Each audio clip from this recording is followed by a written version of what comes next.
How do you feel that motivates or drives your character in the show? Well, it is like the motivating factor for everything, you know? I mean, it's the reason he retired, but then it also now becomes the reason that he's unretired, you know? So it's, everything is filtered through that, which is exciting because it's real. You know, I'm a father of two, and everything that I do is filtered through that. The decisions, the decision to, like, we're shooting in Atlanta, and so we're like, my whole family's packing up and moving to Atlanta, and it's like, because family's important. Yeah. How did you feel the first time you saw yourself in the Black Lightning costume? I kind of screamed. I mean, I screamed out loud. And I couldn't get out of the mirror. But at the same time, I was ready to fight. I'm like, let's go. I wanted to tear down a door. I wanted to go through a wall. It was like, it's exciting. It's so exciting. Tell us a little bit about how you landed this role. What was the casting, audition, all of it? Yeah, it was interesting because, I had heard about it like months before the audition, but I didn't know anything other than I knew they were doing it. Originally, they were doing it at Fox, and all I kept saying, like, it was like, I want my shot, I want a chance, I just want a chance. And then I heard they were moving it to CW, and I was like, make sure you I didn't want anybody to lose sight of this, because like, I want a chance. And all of a sudden the audition came, and it was interesting because the day of the audition, my daughter was in a choir concert other side of town, and so I got to the audition and I was scrambling. I was worried that I wasn't going to get out of the audition in time to go to her concert, but they moved me ahead, and even the cast director was like, we got to get you to that concert, let's go. But I was ready, I was prepared, and I had a blast. And it kind of quickly happened. I mean, like, within a couple days, they're like, you're the guy, and I couldn't believe it, and I was insecure about it because I was like, no, they probably have a big star waiting in the wings to take my job, and then it became reality.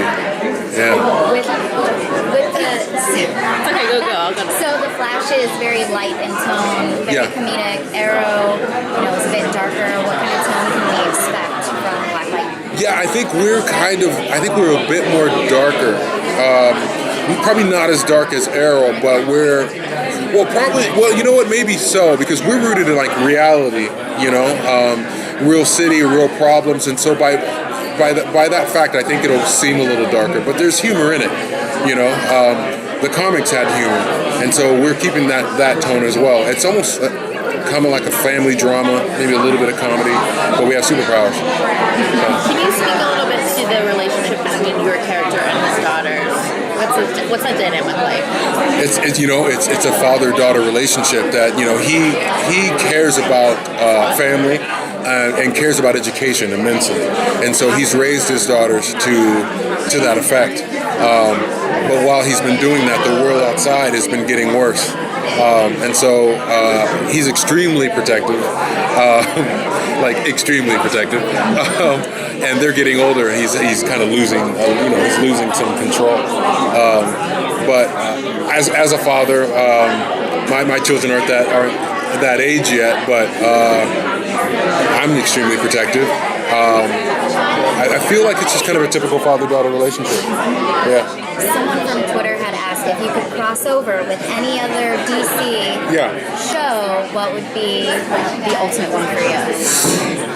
Any of them. I think what would be the most, I guess, interesting or make sense is probably Arrow, because I think to a certain degree, Arrow's a lot like Batman, and in some ways, even though the Black Lightning has actual natural abilities, natural powers, he's a lot like Batman. And so, and they're both like hand-to-hand fighters. I have the luck of electricity, but they're both hand-to-hand fighters. So I feel like they would be a good team. Yeah. How did you coordinate with the visual effects? You do a physical action, and they're going to add superpowers. Yeah. Well, we always have someone on set with visually, and so they make the adjustment at times. Sometimes they'll do something and they're like, okay, they know ahead of time. They're like, can you raise your arms a little bit? Because that won't work with the lightning and whatnot. So we always have someone on set. And then that's one of the joys as a kid. It's like I get to, we do all these things, and then I see it after the fact. I'm like, whoa, that's what it looked like. That's awesome. All right, thank you guys. Thanks so much, guys. Thank you. Congratulations.